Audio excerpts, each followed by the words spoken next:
ፍቅር ታሳያላችሁ፣ ምክር ትመክራላችሁ፣ ትቆናጠጣላችሁ። ያለ ቁንጥጫ ሕፃን ይስተካከላል ብላችሁ ካሰባችሁ የልጆች መብት የሚለው የአሜሪካ እብደ በእናንተ ውስጥም ገብቷል ማለት ነው። አንዳንድ ሰዎች እነሱ ክርስቲያን እኛ ኦርቶዶክስ እንሆናለና እነሱ ምንድናችሁ ሲባሉ ክርስቲያን እኛ ደግሞ ኦርቶዶክስ። ኦርቶዶክስ የክርስትና ማብራሪያ ነው። ከኦርቶዶክሳዊ ወንድማችን እህታችን የበለጠ ኦርቶዶክሳዊ ሳይሆን ግን በሌላ ምክንያት የበለጠ የምናቀርበው የበለጠ የምንወደው የበለጠ የምንጠገው የበለጠ አባል መሆናችን የሚሰማን ካለ ችግር አለ ማለት ነው። መናዘዝ ትልቅ የኃጢአት መፋቂያ መስመር ነው። ለስጋው ደግሞ ቤተክርስቲያን ያላት አንድ ህግ ነው። እሱ ምንድነው? ሁሉም ሰው መቀበል አለበት። ኪዳን ቅድመ ቅዳሴ የተዘጋጀ ቅዳሴ ነው። አንድ ሰው ንስሐ ተቀብሎ ስጋው ባይቀበል ብዙ የተጻፈበት ግን ማህተም የሌለበት ደብዳቤ እንደማለት ነው።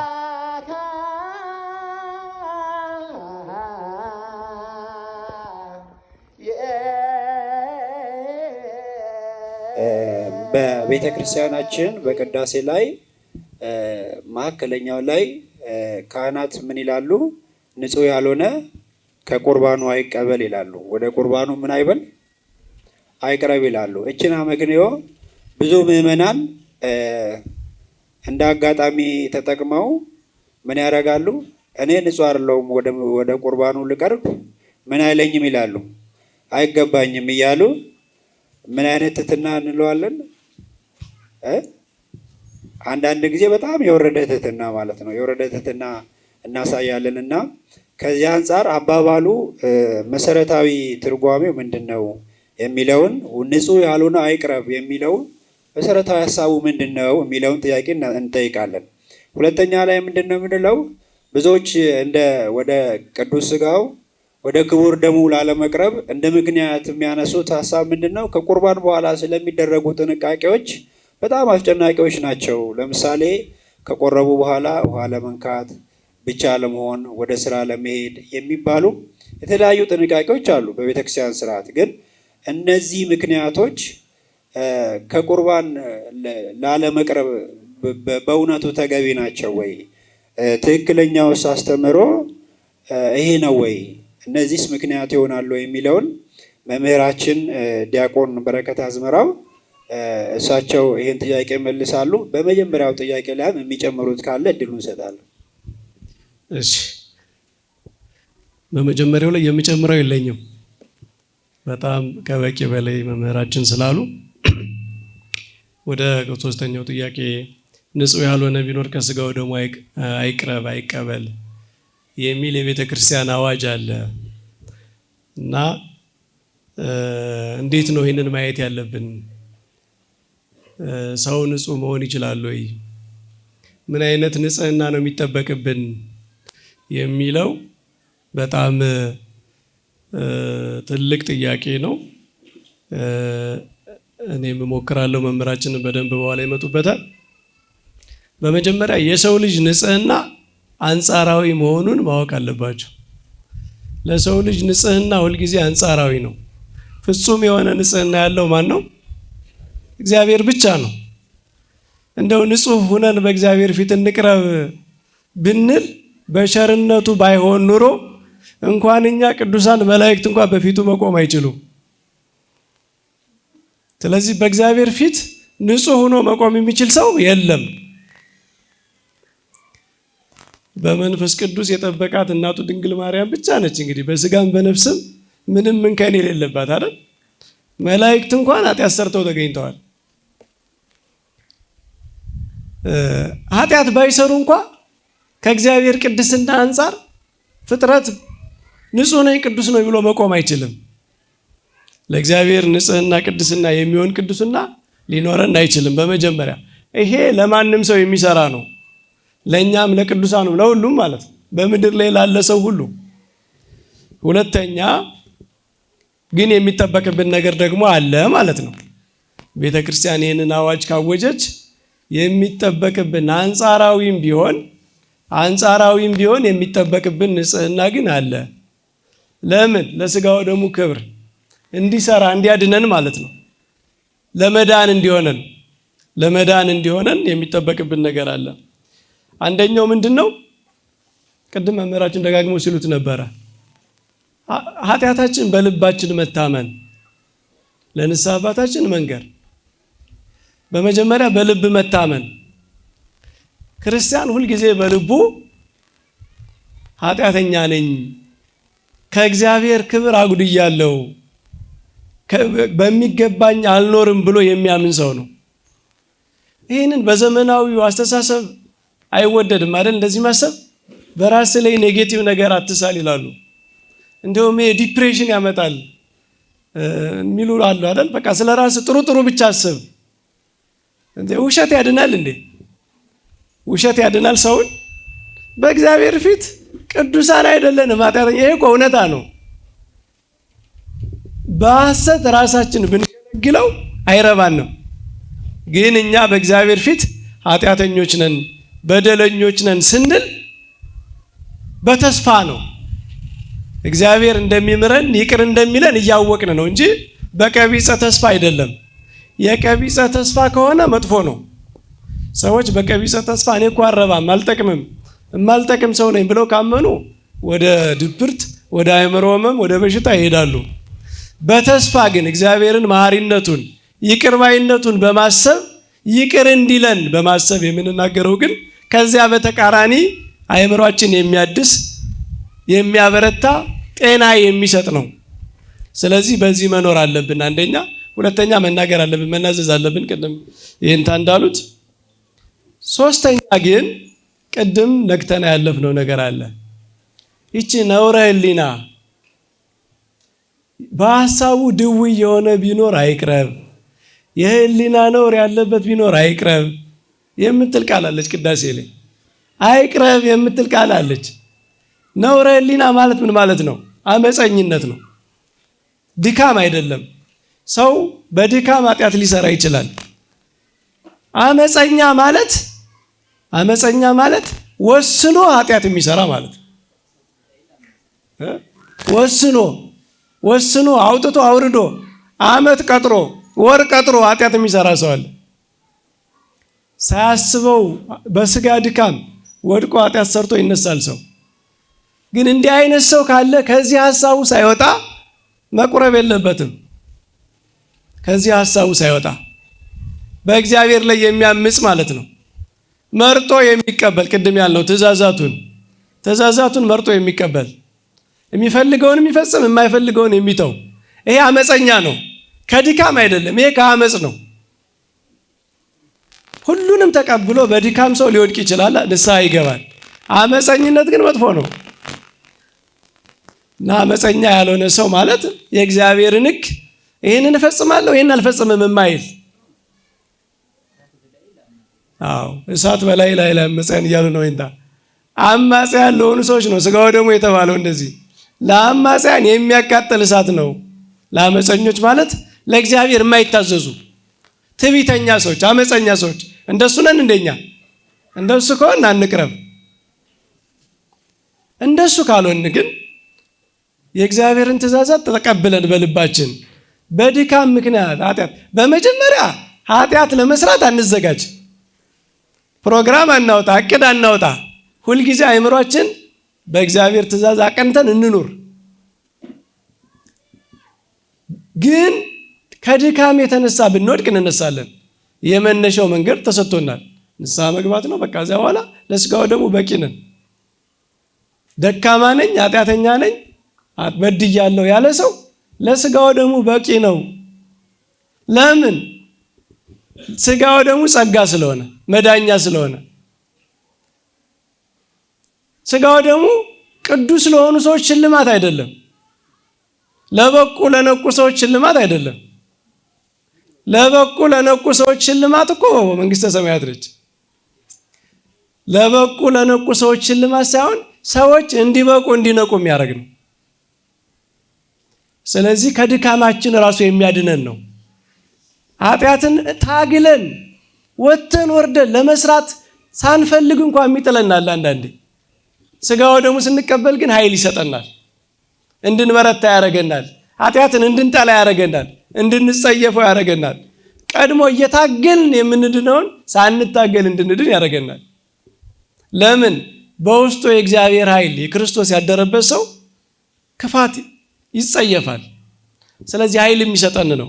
ኃጢአት ሁለት አይነት ነው፣ ደረጃው ማለት ነው። አንደኛ የግብሩ ነው፣ እሱን እንዳልኳችሁ ቅድም ትናዘዙታላችሁ። ኃጢአታችን እናዘዛለን፣ ድካማችን አምነን ወደ ሥጋው ደሙ እንቀርባለን።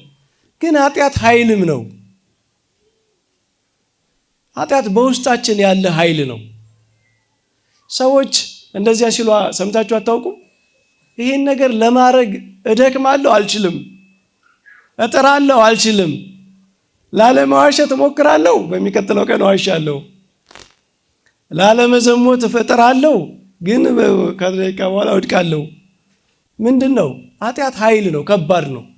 ሰው በልማድ ምክንያት ወደ ውስጡ ከገባ በኋላ ከተተከለ በኋላ ኃጢአት በጣም ከባድ ነው። ስለዚህ ሥጋው ደግሞ ከዚያ ያድነናል። ስለተናገርነው ብቻ ኃጢአት ስለማይለቅ ማለት ነው። ኃይል ያስፈልገናል። እና ሊቃውንት የምንሉታል የኃጢአትን ስሩን የሚቆራርጥ ደግሞ እንዳያበቅል፣ ቢያበቅልም ደክሞ ነው።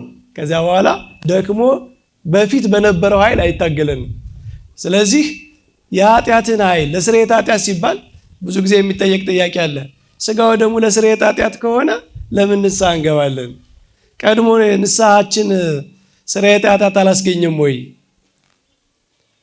ስርየተ ኃጢአት አግኝተናል። ኃጢአታችን ይቅር ተብሏል። ንስሐ ሲገባ አንድ ሰው ኃጢአቱ ይቅር ይባላል። ግን የኃጢአት ኃይል አለ የሚታገለው። ያደከመው ነገር ደግሞ ከዚያ መጠንከር አለበት። ስለዚህ ከዚያ ለመዳንም ለመጠንከርም የምናደርገው ነው ማለት ነው። ስለዚህ ንጹህ መሆን ማለት ንስሐ መግባት፣ ድካምን ማመን። ሁለተኛ ከሥጋው ደሙ የሚከለክለን ነገር ክህደት ነው። ቅዱስ ጳውሎስ ስለ ሥጋው ደሙ በተናገረበት አንደኛ ቆሮንቶስ ምዕራፍ 10 ላይ ነው አይደል? እዚያ ላይ ምን ይላል? ዕዳ በልተዋል የሚላቸው ሰዎች ምን አይነት ሰዎች ናቸው? የክርስቶስ ሥጋና ደም መሆኑን ያለዩ ሰዎች። ተራ ምግብ በልተው የሚወጡ የሚመስላቸው፣ ተራ መጠጥ ጠጥተው የሚወጡ የሚመስላቸው ሰዎች መቅረብ የለባቸው። መድኃኒትነቱን አምኖ የሚቀርብ አጥህ ግን ንስሐ እስከገባ ድረስ ይገባዋል። ጻድቅም ነኝ ቢል ኃጢአትም ባይሰራ መድኃኒት እንደሆነ የማያምን የክርስቶስ አማናዊ ሥጋና ደም መሆኑን የማያምን ያለየ ሰው ግን ቢገባ እንደውም ያምን ይሆነዋል፣ ጥፋት ይሆነዋል። ስለዚህ ዋናው ከሥጋው ደሙ የሚያርቀን የሚያቀርበን የሥጋው ደሙን ዋጋ ማወቅ ነው። ለምንድን ነው የታዘዘልን? ለምንድን ነው የተሰጠን? የሚለውን ካወቅን ከልባችን ካሳደርን ከዚያ በኋላ እኔ እንደውም የሚመስለኝ ከዚያ በኋላ መራቅ የምንችልም አይመስለኝም።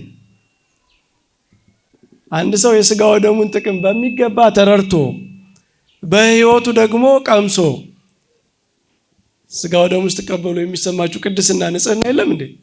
እሱን የት ታገኙታላችሁ? ሥጋው ደሙ ስትቀበሉ የምታገኙት ኃይል አለ። እሱን የት ይገኛል? ይሄንን የሚያውቅ ሰው ከሥጋው ደሙ መራቅ አይችልም። ዋጋውን የሚያውቅ ሰው ማለት ነው። ቅዱሳን እንኳን በበረሃ እየተጋደሉ ለሥጋው ደሙ ብለው መጥተው ገዳም ይገባሉ፣ ተቀብለው ይሄዳሉ። ከዛ የራሳቸው ተጋድሎ አያረካቸውም እንደ ሥጋው ደሙ መደምደም ይወስዱ ስለሆነ ማለት ነው። ስለዚህ የሥጋው ደሙን ዋጋ ማወቅ አለብን። ዋጋውን አለማወቅ ነው ንጹህ የማያስብል። በዋናነት ከሥጋው ደሙ የሚከለክለን ነውረ ሕሊና ነው። ነውረ ሕሊና አመፀኛ መሆንና የሥጋው ደሙን ዋጋ በትክክል አለማወቅ፣ የክርስቶስ አማናዊ ሥጋና ደም ብሎ ማሰብ ነው። ሌላ መጠቆም የምፈልገው ነገር እኔ ከሥጋው ደሙ ውጭ የሚያደርግ ሕግ ቤተክርስቲያን የላትም። ሶስተኛ መንገድ የለም፣ ሁለተኛ መንገድ የለም። አይ ሥጋውና ደሙ መቀበል ከቻልክ እንደዚህ ኑር፣ ካልቻልክ ደግሞ እንደዚህ ኑር የሚል ካለ እንዴ? የለም። አንዳንድ ሰዎች ሁለት አይነት አማራጭ አላቸው ይመስላቸዋል። የሚችሉ ሰዎች እየቆረቡ ይኖሩ፣ የማይችሉ ሰዎች ደግሞ በኋላ ሲያረጁ ወይም የሆነ ነገር ሲሆን ሲገደዱ ለሥጋው ደሙ ያኔ ይደርሳሉ የሚል ሕግ የለም። ለሥጋው ደሙ ቤተክርስቲያን ያላት አንድ ሕግ ነው። እሱም ምንድነው? ሁሉም ሰው መቀበል አለበት። በተለያየ ምክንያት ከሥጋው ደሙ የሚያርቅ ነገር ቢኖር እንኳ ለምሳሌ የሚታወቁ ምክንያቶች አሉ አይደል? በትዳር በምናምን ሰዎች ተገደው የሚርቁበት ምክንያት አለ። እየፈለጉ በራሳቸው ውሳኔ ብቻ የማይሆን ነገር ሲገጥማቸው የሚርቁበት ነገር አለ። እንደዚህ ከሆናችሁ ኖርማል የሆነ ህይወት እየኖርን ነን ብላችሁ እንዳታስቡ። በጣም ማዘን፣ መተከዝ፣ መጸለይ ያለባችሁ ወደዚያ እንዲያደርሳችሁ ማለት ነው። ትልቅ ነገር እንደጎደላችሁ ማሰብ አለባችሁ። እግዚአብሔር የማይችለው ነገር ስለሌለ ሁሉን ያስተካክላል፣ ያረጋል። ግን ወደዚያ እንዲያደርሰን መጸለይ አለብን። አሁን የሚቆርቡ በየጊዜው የሚቆርቡ ሰዎች ናቸው ኖርማል ያልሆኑ የሚመስሉት አይደል? ኖርማል ላይፍ የሚል አለ አይደል? እኛ ያወጣነው ስታንዳርድ፣ በሱ ስታንዳርድ መሰረት እንዴው በአመት አንዴ በሁለት አመት አንዴ ቢበዛ ደግሞ ከ30 ከ40 አመት በኋላ ቀጠሮ የቀጠረ ሰው ኖርማል ነው። በየሳምንቱ በየሁለት ሳምንቱ በየወሩ ስጋው ደግሞ የሚቀበል ሰው ደግሞ ሰው ጤነኛ አይደለም እንደሚባልም እኮ አለ። በተለይ ወደ ከተማ እኮ ይሻላል። አሁን ወደ ገጠር እንደዚህ ያስብላል አይደል?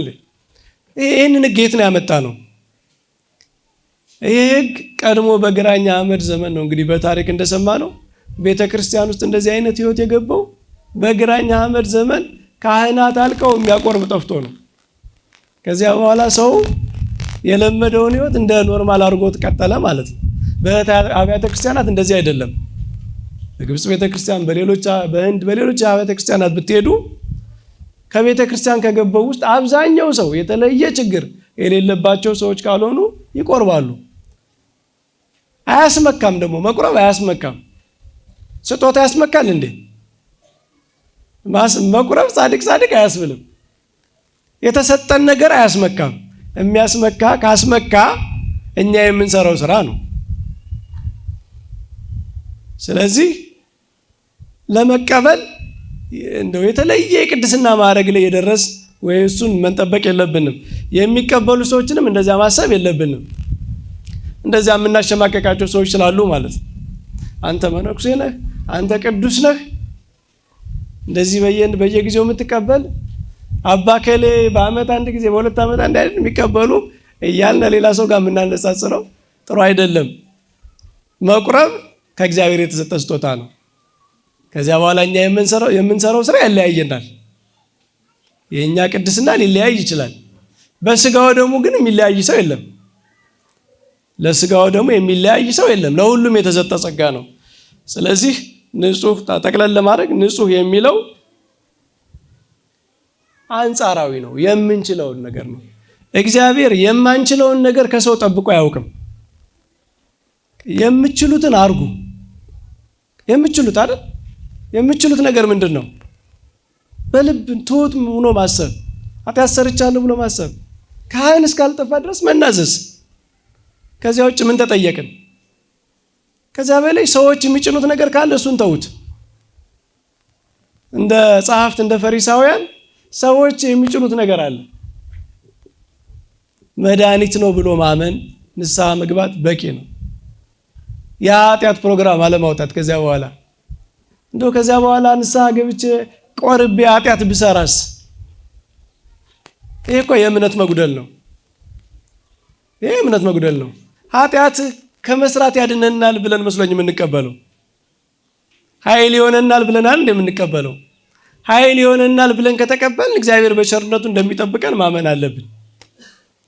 እንደዚያም ሆኖ ግን ብንወድቅ ደግሞ ስጋው ደግሞ ተቀብሎ የወደቀ ሰው ሁለተኛ እንዳይቀርብ አልተባለም ተብሏል እንዴ? እግዚአብሔር እኮ ከምንችለው በላይ ለሆነ ነገር ሁሉ መንገድ አዘጋጅቷል። ስለዚህ የምትችሉትን ነው። ንጽህና በሚቻለው ማለት ሰው በሚችለው በተሰጠው በአቅሙ ማለት ይሄንን እናድርግ ነው። ካልሆነ አጉል ክብር ቅድም የንታምን ሲሉ ነበር። ይሄ አእምሯችን በጣም ክፉ ስለሆነ ለኃጢአታችን የጽድቅ ምክንያት እናበጅለታለን። ያ ገብረ አካይ እንትኑን ቀብሮ ሲመጣ ምክንያት አዘጋጅቶ ነው አይደል የመጣ። አንደኛ አንዲቱን ይዤ መጥቻለሁ አለ። ስለዚህ ይሄው አንድ አምጥቻለሁ ሊል ነው። ቢያንስ የሰጠኝን አላጠፋውም ሊል ነው። ሁለተኛ ደግሞ ምን ብሏል? አንተ ያልዘራውን የምታጭድ ብሎ እግዚአብሔርን የሚከስበት ምክንያት አዘጋጅቷል። ስጋው ደግሞ ላለመቀበል የምናዘጋጀው ምክንያትም እንደዛ ነው። ከዚህ ውጭ ሆነው እንደው ክብሩ ምናምን እግዚአብሔር እንግዳ እንደዚህ ከሆነማ አትውረድ ለምን አንለውም? አባ ጊዮርጊስ እንዳሉት ወደኛ ምድር አትውረድ፣ ወደ ኃጢአተኞች ምድር አትውረድ ለምን አንለውም? እሱ እኮ ሊያድንን ነው ወደኛ የወረደው አይደል እንዴ? የምናከብረው ስንድን ነው። ከድህነት ርቆ ማክበር የለም። ከድህነት ርቆ የሰጠውን ስጦታ እያናናቁ ከዚያ ርቆ እግዚአብሔርን አከብራለሁ ስጋው ደሙን አከብራለሁ ማለት አይቻልም። ውሸት ነው፣ ሽንገላ ነው፣ የአእምሮ ሽንገላ ነው። እና ራሳችንን አንሸንግለው። በዚህ እግዚአብሔርን ታከብሩታላችሁ። ካከበራችሁ የሰጣችሁን ስጦታ ተጠቀሙ።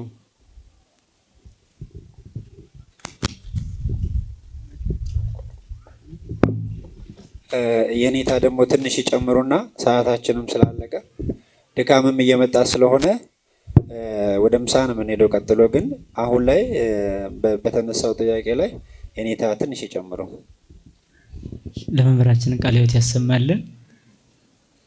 ቅድመ ቁርባን ያለው በተለይ ሰው ምን መዘጋጀት እንዳለበት እንዲሁ በሰፊ የተገለጸ ነው።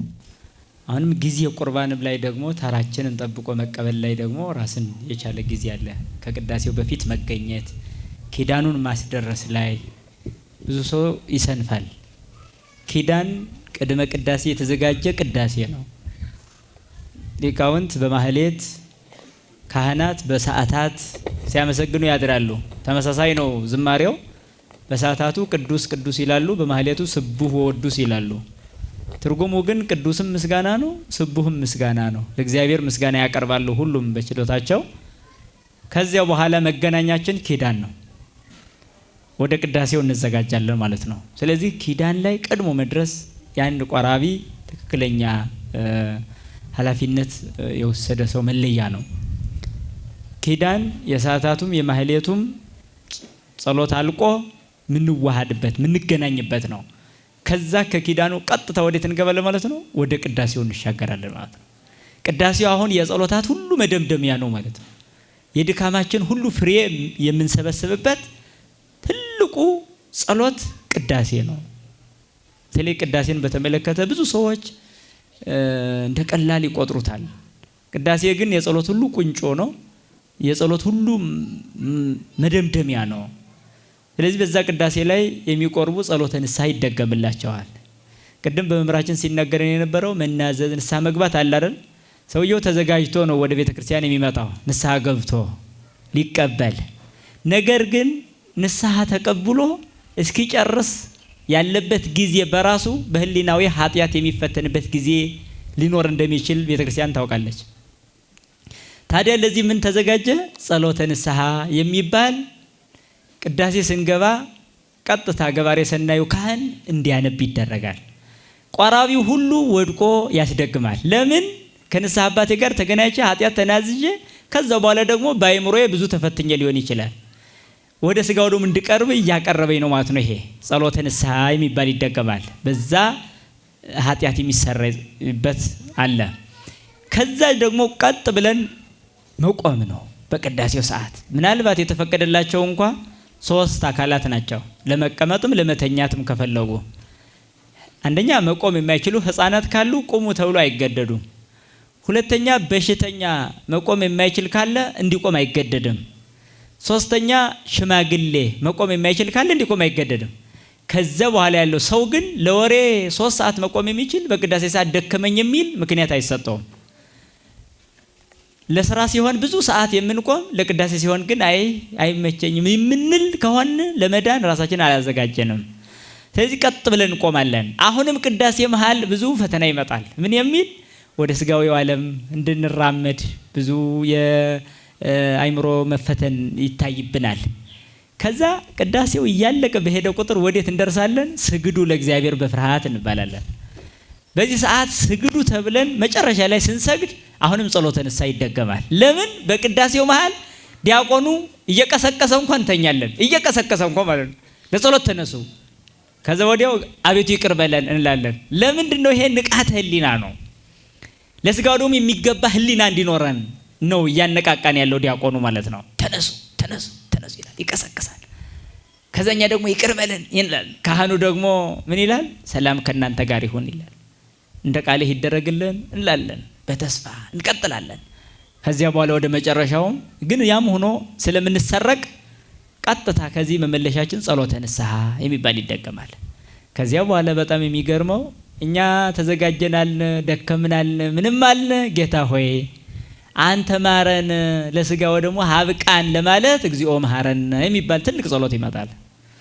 አያችሁ እንዴት አድርገን እንዳደረሰች ስንቱን ካለፈች በኋላ ከዚያ እግዚኦ መሐረን እንድንል ብቻ እንገድልን። አቤቱ አንተ ማረን፣ በቃ ለስጋው ደግሞ አንተ አብቃን ማለት ነው።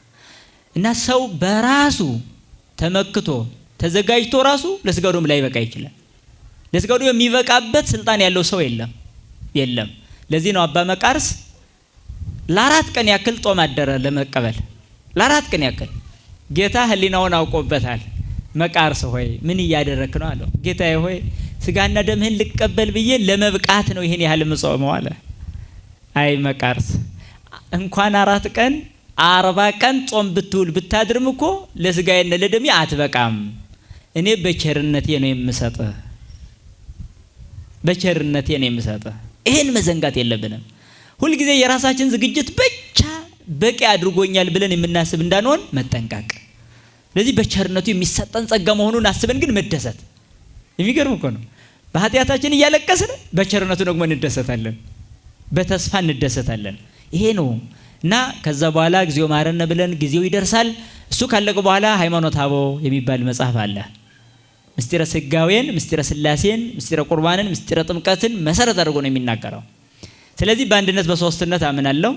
ከሶስት አካላት አንዱ ሰው መሆኑን አምናለሁ።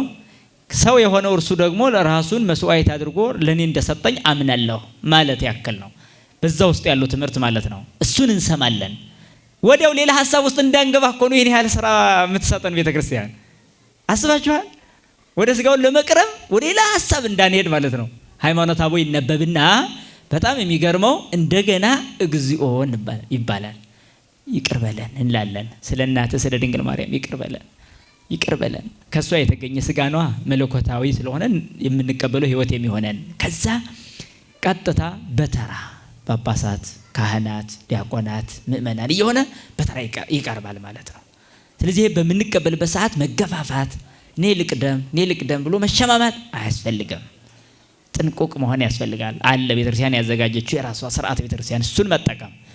ይሄ ጊዜ ቁርባን ላይ ነው። ከዛ ስንቀበል በውስጤ ገብቶ ፍሬ ያፈራ ዘንድ መንፈስ ቅዱስ ሆይ ስራ ብሎ ማመን ያስፈልጋል። በውስጣችን ላይ እንዲዋሃድ በጣም መለመን። የምንቀበለውን ስጋና ደም ደግሞ በድፍረት አይደለም የምንወስደው፣ በፍርሃት ነው። በፍርሃት በኪሩቤልና በሱራፌል ጀርባ የምትቀመጥ አንተ በእኔ ታድር ዘንድ የሚገባኝ ሰው አይደለሁም። እንዲያውም የማቴዎስ ወንጌል ላይ ያለውን ምዕራፍ 8 ላይ ያለው 100 አለቃው የሚናገረው አለ አይደለ? ከቤቴ ጣራ በታች ትገባ ዘንድ አይገባኝም የሚለው ቃል ቀጥታ በዚህ በስጋው ደግሞ ይተረጎማል። ምን ማለት ነው? በኃጢአት በተታታ ቤት በእኔ አካል ውስጥ ልታድር ልትመጣ አይገባም። ነገር ግን ያላንተ መዳን ስለማልችል ፈቃድ ይሁን ብለን የምንቀበለው። ስለዚህ ይሄንን ትህትና ነው ገንዘብ የምናደርገው በዚህ ሰዓት እንጂ በድፍረት ምድራዊ ምግብ እንደሚበላ ሰው ሁነን አይደለም የምንቀበለው። በአፋችን ውስጥ ሳለም የምንለምነው ልመና አለ። ይቅርታ መጠየቅ፣ ደስታን፣ ፍቅርን፣ ሰላምን በውስጣችን እያገኘን እንደሆነ ሊሰማን ይገባል እንጂ በድፍረት ዝም ብሎ እንዳለማዊ ምግብ የምናላምጠው እንዲህ ብለን የምንወስደው አይደለም። እንዲያውም በአንድ ቅዳሴ አንድ ዲያቆን ተወቅሶበታል። በዚህ ዲያቆኑ ይቀበልና ስጋና ደሙን እንደ ምድራዊ ምግብ ሲያላምጥ እመቤታችን ተገልጻ ነው የወቀሰችው። አንተ ደፋር የልጄ ስጋ እኮ ነው ብላለች። አንተ ደፋር ምድራዊ ምግብ አረከው የልጄ ስጋ እኮ ነው። አይገርም? እስከዚህ ድረስ ነው። ስለዚህ በዚህ ፍርሃትና ደስታ ውስጥ ሆነን ነው መቀበል ያለብን። ከዚያ ከተቀበልን በኋላ ያሉ ድህረ ቁርባን ምንድነው ማድረግ ያለብን ከተባለ ደግሞ አንደኛ በቀደመ ኃጢአት እንዳንሸነፍ በስጋው ደግሞ መታተማችንን ማመን አለብን። እዚያ ኃይል ልጓመ ኃጢአት ይሆናል። የኃጢአት ልጓም ሆኖ ቆርጦ ይጥላል፣ ቅድም የተነገረን ማለት ነው። ሌላኛው ደግሞ ልክ ሩቅ መንገድ ከመሄድ ላብ ከሚያወጣ ስራ እንዲሁ ደግሞ በተለያዩ ለክብሩ የማይመጥኑ በእኛ ሁነት የሚፈጸሙ ተግባራት እንዳይፈጽሙ በዛች ቀን ከብሮሟል። ይሄ በጣም ቅዱሳት መጻሕፍትን ማንበብ በተለይ ዮሐንስ ወንጌል ምዕራፍ 6ን ቢያነብሰው ስጋው ደግሞ ለመቀበልም ከተቀበለ በኋላ በጣም ደስተኛ ይሆናል። ስጋዬን የበላ ደሜን የጠጣ የዘላለም ሕይወት አለው፣ ከኔ ጋር ይኖራል፣ እኔም ከሱ ጋር እኖራለሁ ሲል ሲሰማ ቀጥታ እግዚአብሔር ከሱ ጋር እንዳለ የበለጠ ስሜቱ ይገባዋል። እሱን ማድረግ አለበት። ከዛ ግን ቅድም ጥያቄው ላይ የነበረው ውሃ ለመንካት ወዘተ የሚባሉትን ምክንያት አድርጎ አለመቁረብ የሚባለው ግን እንደ መድኃኒትን እንዲያው ቁጭ ብሎ እዚህ አልጠቀምም ታምሜ መኖር ፈልጋለሁ እንደማለት ነው። ይሄ በጣም አደገኛ ነው። ቆርቦ አንድ ሰው ብቻውን መሄድ አይገባም የሚባል የለም። ካህናት ሁሉ ይቆርባሉ፣ ይሄዳሉ። ስለዚህ ስጋው ደግሞ እግዚአብሔርን ተቀብለን ጠባቂ ግለሰብ መሾም ለኛ የሚያስፈልግ አይደለም። የሚገባው ስርዓት ግን እንደተባለው ጥፍር መቁረጥ፣ ጸጉር መላጨት፣ ሻወር መውሰድ አይገባም።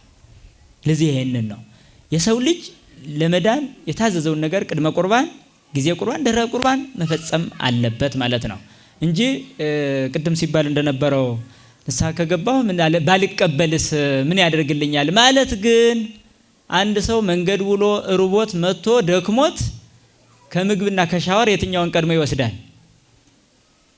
ቀድሞ ሻወር ነው አይደል? ሻወር ከወሰደ በኋላ ወደ ምግብ ይመጣል። ሻወር ከወሰድኩ ባልበላም ችግር የለውም ይላል። ንስሐ ማለት ሻወር እንደመውሰድ ነው፣ ንጽህና ነው የሚሰጠን። ከዛ በኋላ ግን የምንጠግበው ስንበላ ነው። ከታጠብኩ በኋላ ምግብ ስትወስድ ይስማማል ማለት ነው። ልክ ንስሐ ከገባ በኋላ የሚገባህን ተናዘህ ከታጠብኩ በኋላ ለስጋው ደግሞ ዝግጁ ሆነ ተገኘ ማለት ነው። ከዛ በኋላ ስጋው ደግሞ ምግብ ነው ማለት ነው። ለዛ ነው ቅዱስ ዮሐንስ አፈወርቅ በቅዳሴው በላይክሙ ወጸገብክሙ ሰተይክሙ ወረወይክሙ እግዚአብሔር ያሉ ምስለ ኩልክሙ ወአበጋ መሬቱ ለክርስቶስ እያለ በጣም የሚገርም ንግግር ይናገራል። የክርስቶስ መንጎች በጎች በላችሁ፣ ጠገባችሁ፣ ጠጣችሁ፣ ረካችሁ፣ እግዚአብሔር ከእናንተ ጋር ይሁን፣ በሰላም ወደ ቤታችሁ ግቡ በማለት ያሰናብታል። ስለዚህ እንደዚህ አይነት የዘላለም ሕይወት እኛ ጋር ቁጭ ብሎ እኛ ሳንቀበል በስራ ምክንያት በምን ምክንያት በጥቃቅን ስርዓት ምክንያት ዝም ብለን የምንርቅ ከሆነ በጣም ከባድ ነው። ሙሽራው ሲመጣ ሚዜዎቹ መራቅ ነው የሚሆነው። ሙሽራ የማይወድ ድምተኛ አለ? ሙሽራ የማይወድ ሚዜ አለ? ክርስቶስ እኮ ሙሽራ ነው። እኛ እኮ ድምተኞቹ ነን። ካህናቱ ሚዜዎቹ ናቸው። ይሄ ከስጋው ደግሞ መራቅ ብዙ ጊዜ ከምእመኑ ብቻ ሳይሆን ከካህኑም ወገን ይታያል። ካህን በመቀደሱ ብቻ የቆረበ ይመስለዋል እንጂ ተዘጋጅቶ መቁረብን ብዙ ጊዜ ልምድ አያደርግም። ይሄ በማህሌቱ አገልጋዩ ሁሉም ደግሞ የመቁረብ ስሜቱ በጣም ያነሰ ነው። እሱም አንድ ፈተና አለብን በቤተ ክርስቲያን። ህብስተም ሰማይ ወሃቦም እያለ ነው እድሜውን የሚጨርሰው። እሱም ፈተና ነው በጣም ሰጣቸው እያለ እንጂ ራሱ የመቀበል እድሉ ቀዳሽ ሆኖ እንዳይቆርብ ክህነት አልባ ይሆናል። ከምእመናን ጋር ውጭ እንዳይቆርብ የተማርኩ ይመስለዋል። በዚህ ምክንያት የሚጎዳ ደግሞ ብዙ አካል አላት ቤተ ክርስቲያን። ስለዚህ ሁሉ ምክንያት ስለማይሆን ድህነትን ለማግኘት መድኃኒትን ቀርቦ መቀበል ያስፈልጋል። ስጋና ደም ለህይወታችን ትልቁ፣ ለትዳራችን ትልቁ፣ ለልጆች አስተዳደግ ትልቁ መድኃኒት ነው። ከሱ መራቅ የማይገባ መሆኑን በደንብ ቤተክርስቲያናችን ትናገራለች። ለዚህ ነው አሁን በኢትዮጵያ ቤተክርስቲያን አንድ ያለን ጉድለት ይሄ ነው። በጣም ማለት ነው የሚዘክሩ ናቸው፣ የሚጾሙ ናቸው፣ የሚጸልዩ ናቸው፣ የሚቆርቡ ግን እየታዩ አይደለም።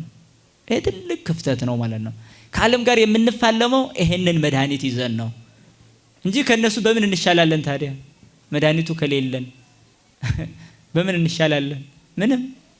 ስለዚህ ለዓለም ኃጢአት የተሰዋ ብሎ ራሱን ከኛ ጋር አዋህዶ የሚያኖርበት ስጋና ደም ስለሆነ እሱን በመቀበል ራሳችንን ከፍ ማድረግ ለውጊያችን ትልቅ ጋሻ ነው። ለውጊያችን ትልቅ ጋሻ ነው። ከዓለም ጋር የምንዋጋ፣ ከአጋንንት ጋር የምንዋጋ፣ ሰልፋችን ከመናፍስት ጋር እስከሆነ ድረስ መናፍስቱን የምንዋጋው ስጋውና ደሙን ስንቀበል ነው። ይሄን ለይቶ የሰጠን ደሙ ነፍሳችንን በገነት ስጋችንን በመቃብር ይጠብቃል። በዕለተ ምጽአት ስጋችን ክብር ያለው ትንሣኤን የሚነሳው በስጋው ደሙ ኃይል ነው። መናፍቃን የክብር ትንሣኤን የማይነሱት ስጋው ደሙ ስላልተቀበሉ ነው። አያችሁ፣ የኛ ስጋና ደም ተቀብሏል አካላችን። በሞት ቢተኛም እንኳን መቃብር ውስጥ ምልአታዊ አካል ስለሆነ የተቀበልነው፣ በሞት ላይ ኃይል ያለው ስልጣን ያለው ስጋ ስለሆነ የተቀበልነው፣ በመቃብር የመሸነፍ ፈርሶ በስብሶ የመቅረት ጉዳይ በእኛ ውስጥ የለም። እንነሳለን። የምንነሳው በዚህ ስጋና ደም ኃይል ነው። ተመልከቱ፣ የክርስቶስ ስጋውና ደም አንድ አይደል? እኛ ደግሞ ነፍስ ከስጋ ስትለይ ደማችን በነፍስ ደሙ በነፍሳችን ስጋው ደግሞ በስጋችን ነገር ግን ደምና ስጋው ሳይለይ ነው ይኖራል። የኛ ስጋ በመቃብር ውስጥ ይፈርሳል። በፈረሰው አጥንትና አፈር ሁሉ ምልአታዊውን አካል እንደያዝን እንጠብቃለን። እሱ ሳይፈርስ እኛ ፈርሰን ከዛ የማይፈርሰው እሱ የሚፈርስ ስጋችንን በዕለተ ምጽአት በክብር ያስነሳዋል። ይሄን ያልተቀበሉ ሰዎች በሐሳር ይነሳሉ። ለምን? ሰው ስለሆኑ ይነሳሉ። ስጋና ደም ስላልተቀበሉ ግን ውርደት ተከናንበው ይነሳሉ። ለምን? ክቡሩን አካል ስላልተቀበሉ። እኛ ግን ይሄን ክቡሩን ስጋና ደም ስንቀበል የከበረ ትንሣኤ እንነሳለን። ወእለሰ ሰናየ የገብሩ ይወጽኡ ውስተ ትንሣኤ ዘለ ሕይወት ወእለሰ እኩ የገብሩ ትንሣኤ ዘለ ሐሳር ዘለ ሞት። መልካም ያደረጉ መልካም ትንሣኤን ይነሳሉ፣ ክፉ ያደረጉ ክፉ ትንሣኤን ይነሳሉ ማለት ነው። ስለዚህ ነው አንድ ክርስቲያን ሲሞት ብቻውን እንዳለ አይደለም የምናስበው፣ ከክቡሩ ስጋ ጋር ነው ያለው። ከማይፈርስ መለኮት ከተዋሃደው ስጋ ጋር የምንቀበለው ስጋ ነፍስ የተለየው መለኮት የተዋሃደው ነው። ተመልከቱ፣ ነፍስ የተለየው መለኮት የተዋሃደው ነው። አያ ነፍስ ስለማትጎረስ መለኮት ግን በስጋ ተዋሃዶ የሚጎረስ ሆኗልና ያ የጎረስነው መለኮታዊ አካል ከኛ ጋር ይኖራል። በየትኛውም የሥራ ሂደታችን ሁሉ ያ ኃይልን ይሰጠናል። አስፈሪ ነገር እንኳን ከዓለም ላይ ቢከሰት አንፈራም። ለምን? ሰማይ ምድሩን የሚጠብቅ አካል በእኔ ውስጥ አለ። አየሁ፣ ዓለምን የፈጠረ ስጋ ነው የተቀበልኩት። ዓለምን የፈጠረ ስጋ የምለው መለኮትን የተዋሃደ በመሆኑ ነው። እመቤታችን ወላዲተ አምላክ አይደለች? እመቤታችን የጸነሰችው የወለደችው አካል እኔ ጋር አለ በስጋው ደሙ ማለት ነው። የተፈተተ ስጋና ደምን እንቀበላለን። የተከፋፈለ ስለማንቀበል በዚህ ስጋና ደም ደግሞ ሁላችን እንዋሃዳለን ማለት ነው። የማይቀበሉት ከአንድነቱ ውጪ ይሆናሉ ማለት ነው። አያችሁ፣ ስጋው አዋህዶናልና ስጋው ስላዋሃደን ሁላችን አንድ እንባላለን። ነገር ግን ይህ በሌለበት ግን የተለያየ ምእመን ይፈጠራል ማለት ነው። ለዛ ነው ዘረኛ ምእመን እየተፈጠረ ያለው። ክርስቲያኑ ነው ከክርስትናው በላይ ቋንቋን የሚያበልጥ ክልልን የሚያበልጥ ስጋዊ ደማዊ ነገርን የሚያበልጥ ይሆናል። ተራ በሆነ ነገር ይደነቃል። ለምን? ማድነቅ ይሄን ነው። ከነቢያት ሁሉ የበለጥንበት ታዲያ ይሄ መስሎ ሌላ መምናለን? ፀሐይ ያቆመ ኢያሱ እኮ ስጋው ደግሞ አልተቀበለም። ባህር የከፈለ ሙሴ ስጋው ደግሞ አልተቀበለም። እኛ የምንበልጣቸው እኮ በዚህ ነው እንዴ። የአናብስት አፍ ዝጉ አልተባልነ፣ እሳትን አጥፎ አልተባልነ፣ ሰዓትን ወደ ኋላ መልሶ አልተባልነ፣ ባህር ክፈሉ አልተባልነ፣ ስጋው ደግሞ ተቀበሉን የተባልነ። አያችሁ፣ ተራራ አፍልሱ አልተባልነ። ተራራ ያላፈለሰ አይጸድቅም የሚል የለም። ባህር ያልከፈለ አይጸድቅም የሚል የለም። ፀሐይ ያላቆመ አይጸድቅም የሚል እኮ የለም። ምን የሚል ነው ያለው? ስጋዬን ደሜን ያልተቀበለ አይጸድቅም ነው፣ አይድንም ነው። አያችሁ፣ በኋላ በእውን ከሱ ጋር ለመኖር አሁን በስጋና ደም ከሱ ጋር በእውን መኖር አለብን ማለት ነው። ይሄ ነው ክርስትና ማለት፣ የተያያዘ ነው። ሲሞት ክርስቲያኑ ስጋው ደሙ ተቀብሎ በአየር ላይ አጋንንት ይላል ቀጥታ ስጋና ደም ማህተሙን ሲያዩ ይበተናሉ ነው የሚለው። ይበተናሉ ይላል። አይዮ ያልተቀበለ ሰው ሲኖር ግን ይከቡታል፣ ያገኙታል። ስጋና ደም ማህተም ነው። አንድ ሰው ንስሐ ተቀብሎ ስጋው ደም ባይቀበል ብዙ የተጻፈበት ግን ማህተም የሌለበት ደብዳቤ እንደማለት ነው። ተቀባይነት የለውም። ምንም ርቀት ያለው ጽሁፍ ቢሆን እንኳን ምንም ያማረ ጽሁፍ ቢሆን እንኳን ማህተም እስካላረፈ ድረስ ተቀባይነት የለውም። አንድ ክርስቲያን ንስሐ ገባ፣ ከዛስ ማህተሙ ስጋና ደም ነው። ከዛ በኋላ ነው ወደ ላይ ተቀባይነት የሚኖረው። ይሄ ነው ህይወታችንም እሱ ነውና በስጋው ደሙ ላይ በተለይ ስንፍና እንዳናሳይ መጠንቀቅ ያስፈልጋል። ጊዜ መስጠት፣ ቦታ መስጠት፣ መረዳት፣ ማወቅ በጣም ያስፈልጋል። እንዴ ምንም ስጋው ደሙ ከሌላቸው አረማውያን ጋር እኩል እንኖራለን እንዴ? ዝም ብለን ከሐሳብ ጋር እኩል። እነሱም ነጋዴ አንተም ነጋዴ፣ እነሱም ምግብ ይበላሉ አንተም ምግብ ትበላለህ። የምትለየው ግን በምን ነበር? በስጋው ደሙ። ይሄን አያገኙትማ፣ ይሄን አያገኙትም። እና እግዚአብሔር ወለደኝ ምግቡንም ሰጠኝ፣ የኛን ወስዶ ምግብ አድርጎ ሰጠን። እሱን መቀበል የራሳችንን ስጋ እኮ ነው የሰጠን። መልሶ ወስዶ መድኃኒት አድርጎ እኮ ነው የሰጠን። አቃቤ ሥራይ መጻም ሰማያ ሰማያ ወፈውስኒ ተረከበ በቤተ ዳዊት እኮ ነው አባ ጊዮርጊስ ዘጋስጫ። ዶክተሩ ከላይ ነው የመጣው አለ፣ ባለ መድኃኒቱ ከላይ መጥቷል አለ። የመድኃኒቱ ቅመም ግን የተገኘው እዚሁ ከዳዊት ቤት ነው አለ፣ ከመቤታችን ስጋ። አየው መለኮቱን አዋህዶ መድኃኒት ይሁናችሁ ብሎ ሰጣ። እኛ ደግሞ እምቢ ማለት ምን ማለት ነው? እናንተ ሰርግ አዘጋጅታችሁ ደግሳችሁ ሰው መጥቶ አልበላም ቢላችሁ ምን ትላላችሁ? ምን ይሰማቸዋል? በጣም ሐዘን። ስሪ ታዲያ ምን ያህል ክርስቶስ እንዳሳዘን ነው ይገባናል። ስጋውና ደግሞ እንዲያው መጥቶ ህፃናት ብቻ ተቀብሎት የሚመለስበት አጋጣሚ ሁሉ ይፈጠራል። ህፃናት ብቻ አያችሁ፣ ህፃናትም በወላጆቻቸው መጥተው ስናውቅ የምንተወው ለምንድን ነው? ሳናውቅ ተቀብለን ስናውቅ የምንረቀው ከመድኃኒቱ የበለጠ መቅረብ ያለብን ስናውቅ ነው የሚለውን ገንዘብ ማድረግ ይኖርብናል። ለነበረን ጊዜና ሰዓት አምላካችን የተመሰገነ ይሁን። ይቆየ። እግዚአብሔር ይስጥልን። መምህራንን ቅድም መምህራችን ቃል ያሰማልን። ቅድም ስለ ኦርቶዶክሳዊነት መገለጫዎች አንዲት ጉዳይ እንደው ሳላነሳት ከሄድን እንዳንጸጸት ብዬ ነው። የኦርቶዶክሳዊነት መገለጫው አንዱ በተለይ አሁን በወቅቱ ብዙ የምናየው ነገር አለ። በማህበራዊ ሚዲያም በተለያየ መንገድ የሃይማኖት ክርክር ማድረግ፣ የሆነ መጽሐፍ እየጠቀሱ መከራከር እና ምዕመናንን ያልሆነ ሀሳብ ውስጥ መክተት አለ። ይህ አይነት ችግር አለ እና የኦርቶዶክሳዊነት አንዱ መገለጫ ቅድም ያላነሳ ነው ብናነሰው ጥሩ የሚሆነው ኦርቶዶክሳዊ አስተምህሮ ምንድነው? በሰው አእምሮ ልክ የሚገደብ አይደለም። ሁለት አይነት ንግግር እንናገራለን። ሃይማኖት አመክንያዊ አይደለም። አመክንዮ ጋር የሚቃረን ነገር የለውም ሃይማኖት። ለምን? አእምሮንም የፈጠረው እግዚአብሔር ነው፣ ሃይማኖትም የእግዚአብሔር ነው። የእግዚአብሔር የሆነ ነገር አይቃረንም። ነገር ግን በሃይማኖት ውስጥ ከአመክንዮ የሚያልፍ ነገር አለ።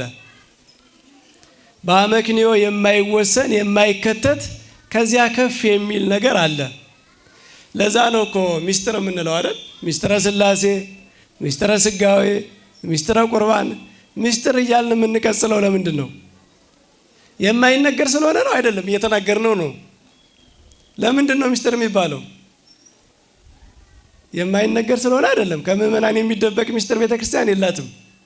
የማይነገር ስለሆነ ሳይሆን በስጋ አእምሮ ብቻ ልንረዳው የማንችለው ነገር ማለት ነው። ስለዚህ በአመክንዮ ብቻ ዝም ብለው ፊዚክስ፣ ኬሚስትሪ በተማሩበት አእምሮ ሃይማኖትን ልተንትን ማለት አይቻልም። ወደ ስህተት ይወስዳል። መናፍቃን ወደ ስህተት የሚሄዱት አእምሯቸውን ብቻ እየተጠቀሙ ነው።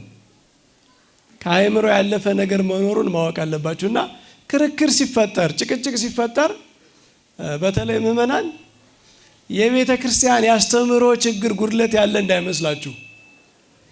የሚረዱት የሚከራከሩበት ሰዎች የሚከተሉት መንገድ የተሳሳተ ስለሆነ ነው። የሜተር ችግር ነው አይደል? መንገዱ ሲሳሳት ወደ ጭቅጭቅ ይወስዳል። እና በአክብሮት በትህትና በመጻሕፍት በተገለጠው ሊቃውንት ባስተማሩት መሰረት መነገር የሚገባው ነገር የአእምሮ ጂምናስቲክ ይሆናል። ዝም ብሎ የአእምሮ ስፖርት ማለት ነው። እንደዚያ ሲሆን ወደ ስህተት ይወስዳል። እና የኦርቶዶክሳዊነት አንዱ መገለጫ አስተምሮን ማክበር ነው። ማክበር የሚባለው ከሰው አእምሮ ከፍ ያለ ነገር እንዳለው መረዳት። ካልገባኝ አልቀበለውም፣ በእኔ አእምሮ ውስጥ ማብራራት ካልቻልኩ አልቀበለውም የሚል አመፀኝነት ነው። እና ይሄ በተለይ በምዕራቡ በፕሮቴስታንት በካቶሊክ በምዕራቡ ዓለም በጣም ችግር ፈጥሮ የነበረው ወደ ብዙ ችግር የወሰደው አእምሮን ወደ ፍልስፍና ምንድነው ሃይማኖትን ወደ ፍልስፍና ማውረድ ነው። ፍልስፍናን በሚፈላሰፉበት መንገድ ሃይማኖትም ለመፈላሰፍ መሞከር። ሰው በሚችለው አእምሮ ይመረምራል፣ ግን ከአቅሙ በላይ የሆነውን ነገር ይሄ የእግዚአብሔር ሚስጥር ነው፣ ረቂቅ ነው፣ ከአእምሮ ይረቃል ብሎ የሚተው ነገር አለ። እና ኦርቶዶክሳዊነት አንዱ መገለጫው ሃይማኖትን በክብር መያዝ፣ ሚስጥራዊነቱን አለመልቀቅ፣ ወደ ተራ እውቀት አለማውረድ። ማወቅ ያለባችሁ ሃይማኖት ወደ ተራ እውቀት ከወረደ አትመሩበትም፣ ትንቁታላችሁ። እውቀትማ ብዙ እውቀት ፈላስፎች እኮ ብዙ ተፈላስፈው የሚከተላቸው ሰውም የለም። በእውቀት ብቻ አይዳንም። ሃይማኖት ክብር አለው። ሃይማኖት መንፈስ ነው። ጌታ በወንጌል ምንድን ያለው? እኔ የነገርኳችሁ ቃል ሕይወትም መንፈስም ነው ያለ እንጂ እውቀት ነው ብቻ አላለም። መንፈስ ይብራራል እንዴ? መንፈስ እኮ ረቂቅነት ነው አይደል? ይሄ አይብራራም ማለት አይነገርም ማስተማር አይቻልም ሳይሆን ሁሉ ነገር ተጠቅልሎ በሰው አይምሮ አይጨረስም፣ ወደ ተራ እውቀት አይወርድም ማለት ነው።